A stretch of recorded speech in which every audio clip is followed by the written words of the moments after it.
Welcome to A Meaningful Marketplace. I'm Sarah Masoni from Oregon State University's Food Innovation Center, where I've helped countless dreamers launch their new food products. It's the science of taking a food delight from the kitchen to mass manufacturing and still keeping its great taste. That's what I do. I've been called the woman with the $1 million palate, although I haven't tried to cash that check yet. Listen in weekly for real-life stories. I'm Sarah Marshall, owner of Marshall's Hot Sauce and author of Preservation Pantry, modern canning from root to top and stem to core. I love inspiring business owners to get started on their journey, encourage folks to be part of their local community, and I'm excited to help business owners tell their stories. Hello and welcome to the Meaningful Marketplace. We are here weekly to discuss the journeys of food entrepreneurs. We are glad you've joined us today as we bring you stories of hope and inspiration. This is Sarah Marshall, owner of Marshall's Hot Sauce. And Sarah Masoni of Oregon State University's Food Innovation Center. Hi, Miss Sarah. Hi, Sarah Masoni. How's your week going? Good. Good so far. Are we going to talk about the fancy food show a bit? Yeah, starting to get ready for that winter fancy food show and something new coming out of the Regional Food Business Center. We actually have folks that have gone to the show with us twice. And we were able to get a few booths in the startup pavilion, which is very exciting. And that's like the next step up from being in Incubator Village. You actually get about a half of a booth size. And you have your own big tabletop and you get to put your own banners up behind you. And it's really exciting for our makers to be able to do that. That's so cool. So some of the makers that you have brought along before and maybe we've talked about are now kind of moving up into the next step of food show booths. Yeah. So and cool. The Regional Foods Business Center is sponsoring, I think, 5 companies. And then we also have some stipends for travel. So it really does make it a lot easier for our regional companies to get to go to that big show. That's so cool. And I think our guest that will come on a little later is going to be part of that program. So I'm sure we'll hear more about it. Yeah. Very fun. Well, we have been partnering with the Regional Food Business Center to bring you guests from our 6-state region. And we are moving on from Montana today. And we're going to be talking about the great state of Washington. And we would like to welcome our co-host, Emily. She is from Washington State University and is the Cooperative Extension Program. Thank you for being our Washington expert. Emily, I don't really know exactly what your title is, so can you tell us what you do? That's a great question. Well, thanks for having me. So excited to be here and to talk to some fantastic Washington businesses throughout this show. So my role is as the Washington State Coordinator for the Northwest and Rocky Mountain Regional Food Business Center. So I work very closely with our 2 leads. As a state, we're co-led by Washington State University's Extension Food Systems Program and by WSDA, which is Washington State Department of Agriculture's Regional Markets Program. So I work closely with our leads as well as many colleagues throughout both of those agencies to implement the mission of the Food Business Center in Washington State and coordinate the meetings, our teams, and make sure that we're having an impact through the Regional Food Business Center on the ground in Washington. That's very cool. And do you have any goals or ideas of how you co-hosting with us is going to be? What are you hoping for these food businesses? That's a great question. There are so many farm and food businesses to know throughout the state of Washington, and we're really excited to just get more familiar with the folks doing this amazing farm and food work throughout the state and hopefully build that relationship to help get them connected to more resources that we have access to through our lead programs, as well as the unique opportunities through the Regional Food Business Center. So just to help build an ongoing relationship with food and farm businesses. That's so great. That's my favorite part. I love just people connecting with each other and being able to hear their stories and hear them talk about what they do. It's so super fun. So I'm glad you're joining us for this experience. Is there any Washington news that you want to share with us for the week? Yeah, absolutely. Thank you. We are really excited. October is the beginning of conference season in the Pacific Northwest and I think everywhere for these farm and food businesses. But some of our exciting upcoming events are the Spokane Farm and Food Symposium. That's up in Spokane, Washington, and that's November 12th through 13th. And then that same week, we have another conference we're excited about, which is the 50th anniversary of the Tilth Alliance Conference. That'll be in Vancouver, Washington, and that's November 14th through 16th. WSU has an agroecology symposium during the Tilth conference that we're really excited for. And there's also a special event this year, which is called Pacific Northwest Taste of Organic, where producers growing food throughout the Pacific Northwest will have the opportunity to connect with organic buyers. Very cool. And we'll make sure to tag those in the show notes so that people can find them and check out the websites and resources. Even if they're not signed up for this year, maybe they can sign up for next year. Well, we would like to encourage you to connect to your state by signing up for the Regional Food Business Center newsletter. It's a breeze to sign up. Just go to Northwest Rocky Mountain Regional Food Business Center.com, hit connect with us, and choose the button to receive newsletters. And we want to thank our sponsor for supporting Masoni Marshall. Thank you for helping us to spread the word about small business owners and entrepreneurs. Let's hear a word from our sponsor. The Northwest and Rocky Mountain Regional Food Business Center is the proud sponsor of the Meaningful Marketplace podcast, giving a voice to food from across the 6-state region of Colorado, Idaho, Montana, Oregon, Washington, and Wyoming. The Food Business Center supports Northwest and Rocky Mountain food industry makers as part of the USDA's National Network of Food Business Centers, supporting a more resilient, diverse, and competitive food system as a go-to source for small and mid-tier food and farm businesses with a focus on underserved communities, providing education in the form of technical knowledge, business programs, and industry news. We sponsor trade shows, meetups, and conferences to connect growers, producers, retailers, distributors, and processors, all to stimulate business and raise the standards of our storied food industry. Join us as we travel through the 6-state region, learning more about food makers, food hubs, and food systems. Visit the website at Northwest Rocky Mountain Regional Food Businesses.com to get connected. And I would like to introduce you to our guest, Tony Wilson. He is the owner of Papa Tony's Hot Sauce, making hot sauce in Seattle, Washington. We're delighted to have you on the show today, Tony. We want to make sure to connect listeners to you on social media and online. Can you tell us the best way for them to find you? Yes. Well, first off, thank you for having me. This is a really cool experience. As far as finding me online, you can find me on Facebook and Instagram at Papa Tony's Hot Sauce. My website is www.papatonyshotsauce.com, and we also have 5 of our 6 flavors on Amazon Prime.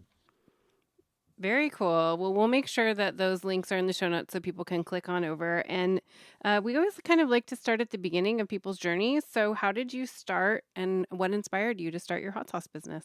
So hot sauce is the result of a long journey of entrepreneurism, right?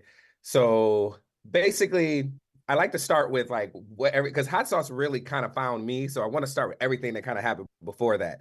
Basically, it was the year 2012, and I was working in nonprofit as a program director for a nonprofit in New Orleans.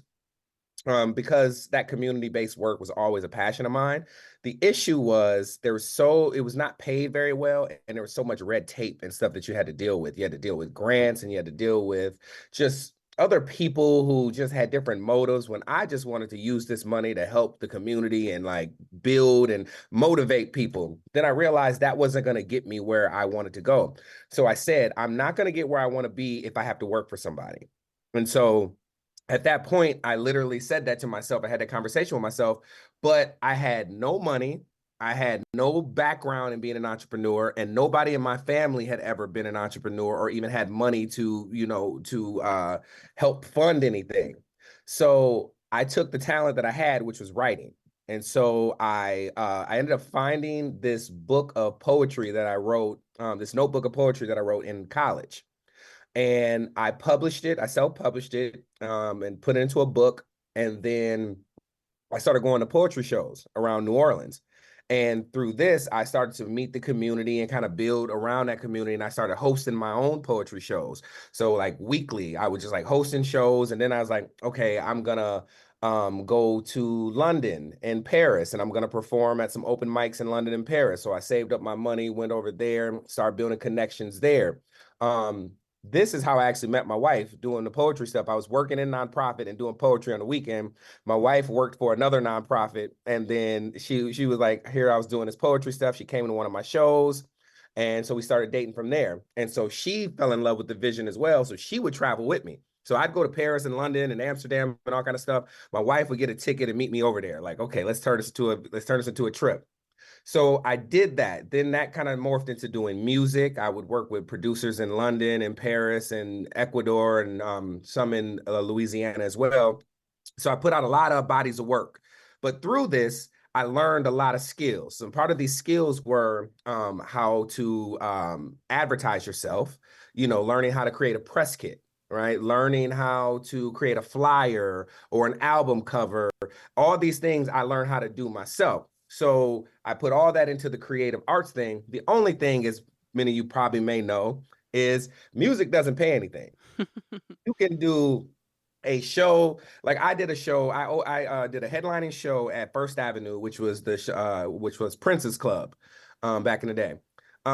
So historic thing. I sold it out, right? I did all this work to do that, and I walked away with like $200 after paying everybody. That's You know not what I mean? enough. That's not enough. But it's like I got these crazy accolades. You know what I mean? You get adrenaline. Yeah, you get the adrenaline. I performed in front of 10,000 people before and went home and was eating like bologna sandwiches. You know what I mean? So it's like it didn't pay you anything, but I looked at that as like a failure that I didn't do anything with it. But then essentially what happened was during the pandemic, I'm still working as I'm doing all this stuff, mind you. But the pandemic happened, and at this point, I transitioned from nonprofit world to education. So I was a 6th grade school teacher, and I was so depressed with that my wife was like, basically like, "Hey, you should be a stay-at-home dad, and I'll work, and you figure out what you're gonna do, so you can be happy." And I was like, "All right, I'll do that." So beginning of February, I quit my job. I became a stay-at-home dad, and that lasted 2 weeks because the pandemic happened. Oh no. Yeah, so the pandemic happened 2 weeks later, and now we're both at home figuring stuff out, right? During this time, I had started cooking. And now, mind you, I had just really realized this back in the days. Even when I was doing the music stuff, like I'd spend all my summers in London. I started cooking in London. I didn't even think about that. But it just recurred to me like a couple months ago when I talked to my wife about it. So to kind of de-stress, I would cook. So I'd see something on TV and I'd be, oh, I could do that. And I'd go and I'd put my own touch on the recipe, make it from fresh ingredients and stuff like that. So this happened every day, literally 7 days a week during the pandemic. I just was cooking stuff. Like, Was everybody like coming to your house for dinner? oh no, we leave it on the porch because we couldn't see each other. So we couldn't tell see people, their hey, come pick friends. this up. I made too much of this. Like, so I had a lot of stuff that I was cooking. I like would see something on, I would just binge watch these cooking shows and then I'd go try to make it myself. Now, a year into doing this whole thing, mind you, this is not intentional whatsoever. This is me just trying to like just not be stressed and anxious during the pandemic. And plus, it brought me and my wife together. You know what I mean? Like we were like doing this together. Like she'd make the fresh dough, and I'd make the pizza and grate the mozzarella using. You know what I mean? Like we were just doing it like that. And then a year into this is now April of 2021. We go to the grocery store like we do every day because every day we had started getting up, walking with our daughter, going to a coffee shop or go to the grocery store. That was our daily thing. This day I walk into the grocery store, I walk right up to the habanero peppers on the wall and I just start throwing them in the cart. My wife said, "What are you doing?" I said, "I have no idea." So we walk around the store and I looked at her, I said, "What if I make a garlic habanero hot sauce for dinner tonight?" She's like, "Okay, make me a mango one." So I come up with the recipe on the spot. We get all the stuff, boom, go home. We make carne asada tacos and I make the 2 hot sauces and they were really good. But just like everything, I post what I cook on social media. But this time when I posted it, people were like going crazy about it. Like, "Oh man, I love hot sauce. I love homemade hot sauce, this and that." I've always been a hot sauce lover, but I didn't know there was a culture behind hot sauce. So I It's kind a of, thing. yeah. It's How many hot sauce companies in Portland area, Sarah Marshall? So I have a Pacific Northwest hot sauce makers group, and there's almost 50 people that are active in the group. And so that's mostly Portland just because, they kind of find me, but there's some in Seattle as well. I'll have to add you to to our group because we share I'd love resources and to. figure out what shows are good and all of that stuff. So I'll make a note right now and we'll add you to it. Yeah, we have a ton of them here too. We got a ton of like really great makers here as well. So I didn't know it was a thing. I I looked at this. Now, mind you, this was at a point too where I was about to make one more crack at music because I had just finished a children's life skills album. I started my daughter at LLC, and so I did her name is Nigella. We call her Jelly. I did a children's life skill album called Jelly's Playground. And so this was something I was doing for my daughter. And I just put this out. It had gotten a lot of attention. And then I was gonna do a album surrounding the stigma of mental health in Black men. And I had gotten like these writers, these music writers in New Orleans who I've been trying to get their attention for years, finally started giving me attention and were like, oh, we like this direction. We'll put full court press on it. We'll support it, blah, blah, blah, blah. So I'm in the midst of about to retry this thing. And then the hot sauce hits, right? Bam. Bam. And so I created this. So then I posted again. I said, if I make up another batch of this hot sauce, who wants some? People start going crazy. Da da da da. My wife makes the logo. We print them off on our computer. We're selling in the house because in New Orleans you don't have to have the permits to sell. You know what I mean? So we're selling out the house. I sold 300 bottles that month, that first month. And I looked at my wife and I was like, how much per bottle? $10, $20? Like I was only like $6 a bottle at that point. Oh. Though. I didn't even know what I was doing. I just was doing stuff. Mm-hmm. And so I looked at my wife and I said, man, forget that music, man. It's about to be hot sauce. You saw the new path opening up for you. Yeah. You had the key in your pocket the whole time and you just Mhm. needed to open the door. Well, I need to let my ego go, is what it was. Yeah, right? the ego gets in the way. I had been For trying sure. so hard to make this music thing work because I didn't want to look like a failure, not realizing that even the whole time, even when music wasn't working for me, I still was cooking. You know what I mean? And so like my whole thing was, I remember, and I think about that a lot because I'm like, I was so stressed and angry that I couldn't make the music thing work. But meanwhile, my whole new direction was fostering at the same time. Mm-hmm. Yeah, I mean, you can't make stuff work sometimes. It just has to kind of happen from inside. That's it. And see, that's why I really thank the pandemic because it let me just sit down and just let me be creative and just say, Take the time and create something real. Exactly. Like, what am I supposed to be doing? Because if you look at this journey with hot sauce, even though there's like stressful moments, there's been like, I tell everybody, I've never taken an L since I started doing hot sauce. Even the moments that aren't the best moments, I still haven't lost anything. Yeah. You know what I mean? Like, because it's all been so natural. It's been like I go where the universe is telling me with the hot sauce. Yeah, food brings people together, doesn't it? It does. In every Yeah. situation, there's some silver lining, right? Like, it's like, I remember when I did the fancy food show, first time I came in, all these, like, I'm thinking I'm going to walk out with like $80,000 in contracts. And then I'm like, okay, when I'm done with it, I'm like, okay, I see now why I had to be there. So then I took an approach to New York, right? What did you change? Well, basically, I just changed like my expectations and being like, I need to be soaking up all this knowledge and figuring out what I don't want. Not trying to come in there and being like, I'm taking the first big offer that comes my way, because I've talked to the distributors from the big chains. I've talked to all of them and I've said no to each one of them. So the power of no. And so, but if you ask me going into it, I would have said I was going to say yes to everything. But then getting there, realizing like, oh, I don't really know if this is fitting where I'm trying to go with things, even though it may take me a little bit longer to get to where I need to be or where I guess want to be. I learned from Vegas to New York, I learned to figure out what it is that I do want, what it is that I don't want. Oregon State University's College of Agricultural Sciences and the Food Innovation Center are proud sponsors of Meaningful Marketplace. With a mission to serve all Oregonians, we are committed to giving voice to those whose food and agricultural stories are not always heard. By providing access and opportunity for a more diverse and just food system, because food brings people together. Can you tell us one of the most memorable moments at the first fancy food show for you?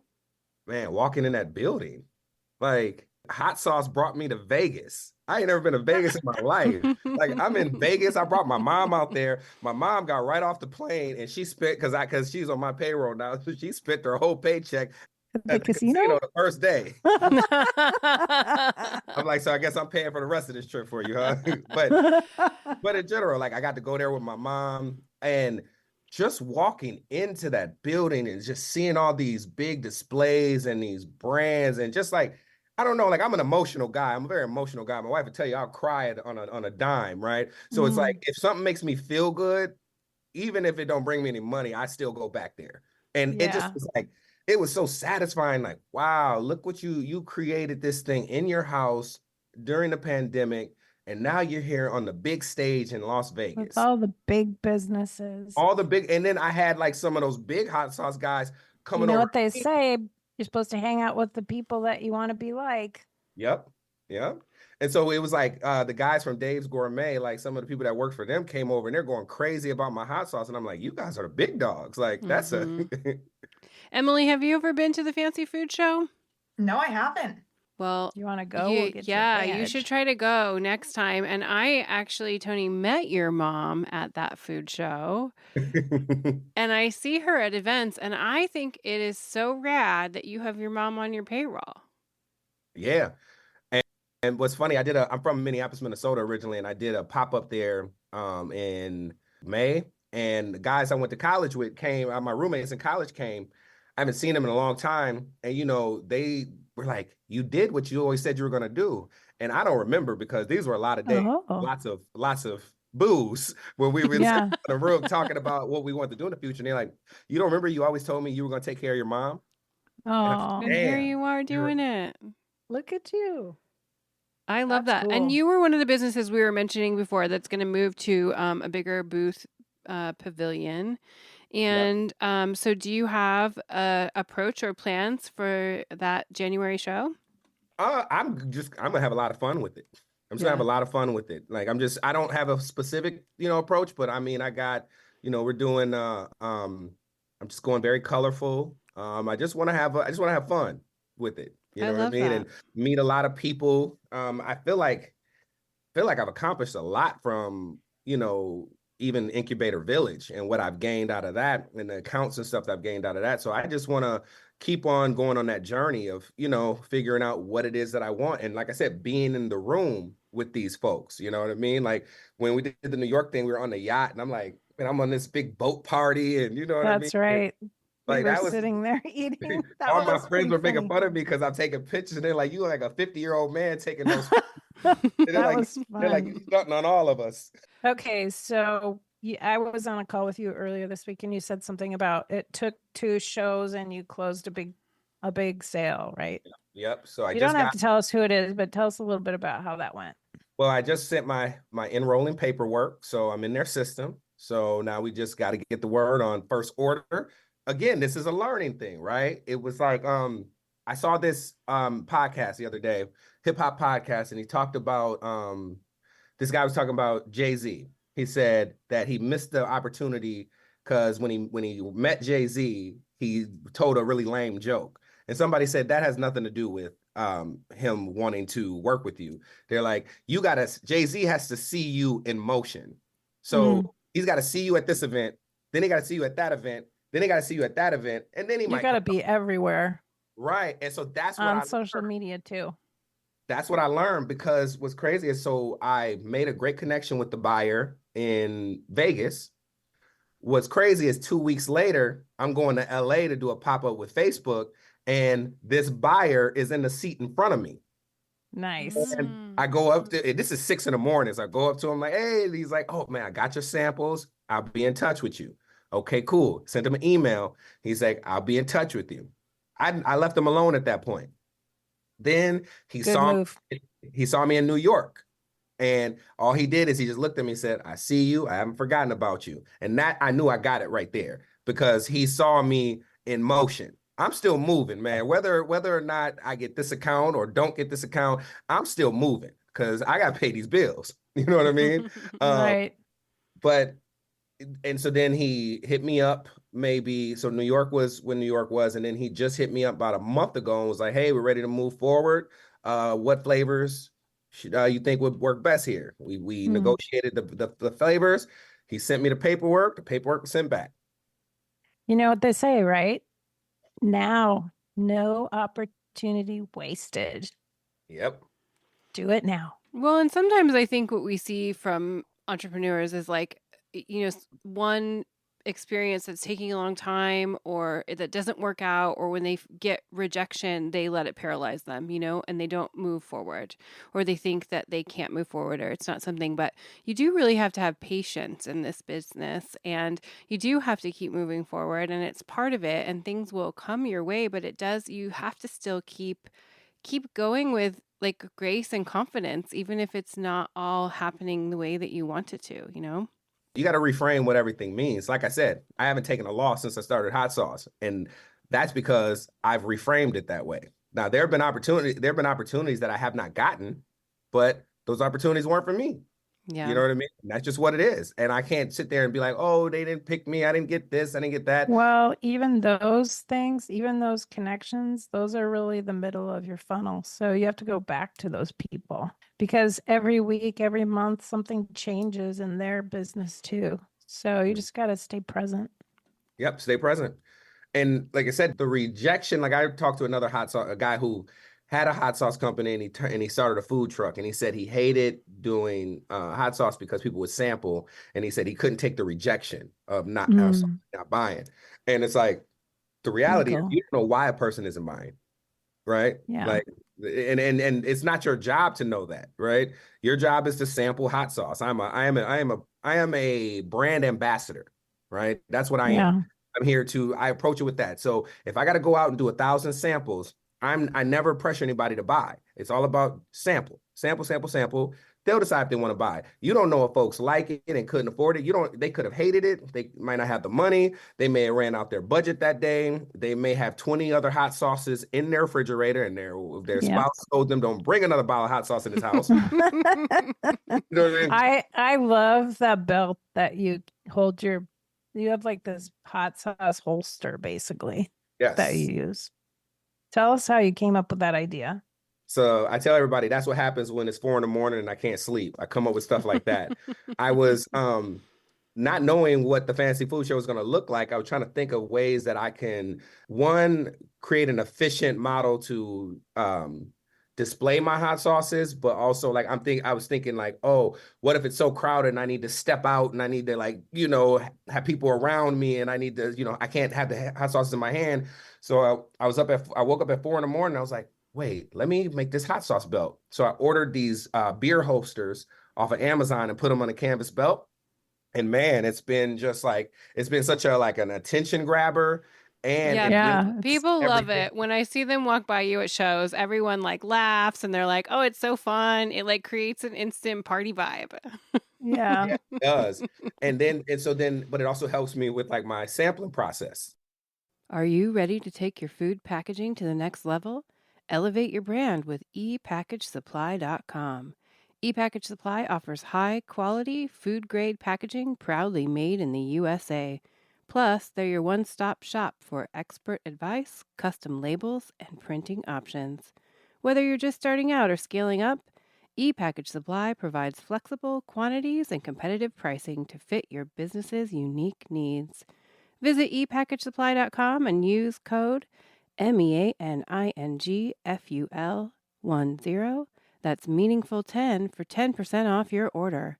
Or call 866-775-4881 to chat with a food packaging expert.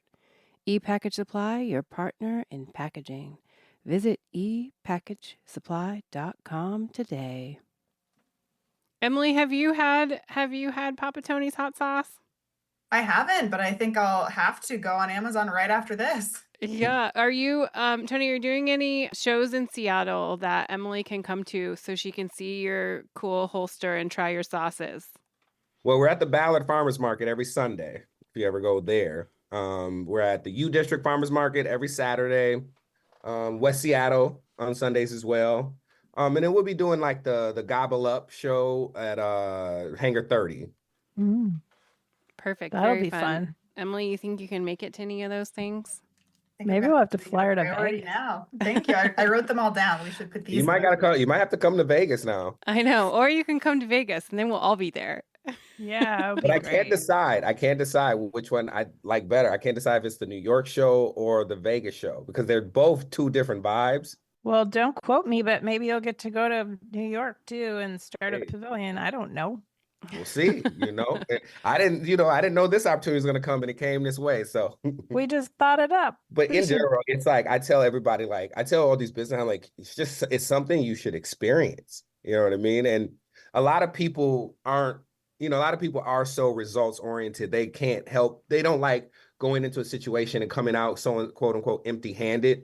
And you never come out empty handed, and especially in this game. I mean, you got a hot sauce company, like, and I guarantee you, you learn something at every event, every show, every interaction. That's what my husband and I always say when we go to those things is it's like no matter what, we're going to meet somebody that's going to be part of our life somehow. So even if it's not necessarily sauce related or an account or selling something, we just try to interact with everyone that we meet in a way that is positive and creating community and meet our neighbors, even ask them about their businesses. There's all these opportunities that end up coming. And so I think it's really hard for the people that I see that are like, I'm not selling anything or I'm not going to make a return on my investment. I know it's easy to fall into that trap, but I think you're breaking your own heart when you do it because it's just making it so that you get stuck in this place. But if you approach things in like, who knows who I'm going to meet or what I'm going to do, and let's just have a good time. And even if I'm by myself, I really try to do that just to keep my own spirits up. And I think that brings you into a better place. So that's the way we approach all of those shows You and also don't know events. you don't know what you're affecting, right? Like the beauty of this, right, is selling this product. I don't know what this product is doing for somebody right now. And I got a story about your hot sauce, which is interesting. So before I even met you 3 years ago, somebody sent me your hot sauce. It's a company, it's a woman-owned company, and she sells cocktail mixers. And she does really well, does almost $1 million a year in sales. And she got motivated by your branding, Oh, cool. and Mm. it helped her figure her branding out. I love that. That's great. When she bought your hot sauce, like she messaged me the hot sauce. It was like, oh, I'm gonna do something. She didn't do like yours, but Sure. whatever it did, it sparked something creative in her. It's And not bad to be a copycat. You yeah. just got to copy the right cat. Well, I always hope that I inspire people. I mean, I teach people how to make jams and jellies and hot sauces and all of those things in my canning classes. People that are wanting to start a business, or, if anyone ever reaches out to me, or even just this podcast, like I want people to start their own businesses and experience their own journey. So I'm always hoping to Yes. inspire people, and I have found a way to do it in a sustainable fashion and fit into a market that I want to be in. And so all of those things come into place. So I love when people are inspired by the things that I do. So I think that's really wonderful. So thanks for sharing that story. We don't have too much time left, but I really want you to talk about the flavors of hot sauce that you have so people know and you can make their mouths water by your awesome flavors. So tell us about the different flavors that you have and then, of course, your fave. Well, I'll start out with this. I use all fresh ingredients. I do as many local ingredients as possible. I'm personally still make everything. So I'm in there every Tuesday at 5 a.m. with these 100-gallon, this vats of hot sauce and coming home and smelling like vinegar and onion. And so We're in the same my boat pregnant there. wife is very happy with it, right? But my flavors are jalapeno dream, which is roasted garlic, jalapeno, and tomatillo. I have garlic habanero, mango habanero. My ghostly garlic is roasted garlic and ghost pepper. Scorpion's kiss is strawberry and scorpion peppers. And I make that because I used to do a strawberry pepper jelly. But as you know, jellies and jams are a lot harder to make than sauces, or a lot more time consuming. Take more And time. then my last is Caribbean Crush, which is a jerk style sauce with cinnamon, allspice, pineapple, Scotch bonnet, and Carolina Reapers. Sarah Masoni, I just got to ask. Yeah. oh, So I was making hot sauce from peppers from my garden and I burned my face with the pepper oil. Has that ever happened to you? Oh man, I get like squirts of habanero in my eye all the time. There's one time I was coming from Sammamish which is like 30 minutes away from Seattle. And I had just worked the farmer's market doing my samples, and I didn't wash my hands, and I got tired and I rubbed my eye on the highway like this. And so now I'm driving like this Mm-hmm. when I open. When Been it there. happened to me, I texted Sarah Marshall. I'm like, I burned my face. She's like, oh, just take some rubbing alcohol and wipe it off. You'll be fine. And it just went away. Gets those oils off the skin. It works. Yeah. But you wouldn't have had that in your car. Yeah, I'm in a shared commercial kitchen, so it's like I go when everybody else is like asleep or away, because I literally I've had people like run out of there gasping for air. Yeah. Emily, are there any Washington businesses that you can think of that you think would pair well with Papa Tony's hot sauce? That's a really good question. I think we have been getting some inquiries from some markets who are interested in sourcing really local goods and supporting those. So definitely those kind of smaller vendors, if that's a level that you're interested in engaging with. And we've only gotten a few inquiries so far, but we have a lot of folks throughout Washington that have really great restaurant businesses, and it takes one thing off of their plate to support a fantastic local business and purchase local hot sauce. What So I think about there's farmers? absolutely, yes. Yeah. I'm Yeah. open. I am very open to like being on tabletops. I'm in a couple restaurants now. Another thing is I am, inspired to potentially do something where I'm a part of your menu, right? Like you put it in an aioli. Like I did a collab with a restaurant, and they made a burger aioli for their burgers.